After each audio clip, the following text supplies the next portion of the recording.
ইংলিশে কথা বলার জন্য জাদুকরি যে কিছু ফর্মুলা আছে তার মধ্যে কিছু ফর্মুলা আজকে বলবো। যদি এই ফর্মুলাগুলো প্রত্যেক দিন আপনি ফলো করেন তাহলে আপনার ইংলিশে কথা বলা অনেক সহজ হয়ে যাবে। আজকে যেটা বলবো সেটা হচ্ছে ব্রিং। ব্রিং মানে হচ্ছে আনা। ব্রিং মি দ্য প্যান, আমাকে কলমটি এনে দাও।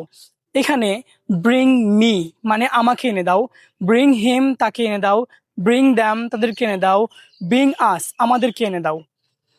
এরকম ভাবে আপনি এই সেন্টেন্সটাকে বড় করবেন।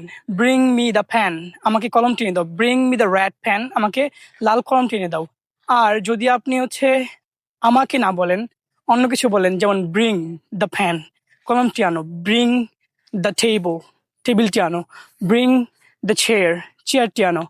ব্রিং দ্য গ্লাস, গ্লাসটি আনো। ব্রিং দ্য বোতল, বোতলটি আনো। এভাবে আপনি এই ব্রিংটাকে খাতায় লিখে ফেলুন আর শিখে ফেলুন। আর কমেন্টে জানান আপনি কি আমাদের সাথে শিখছেন কিনা।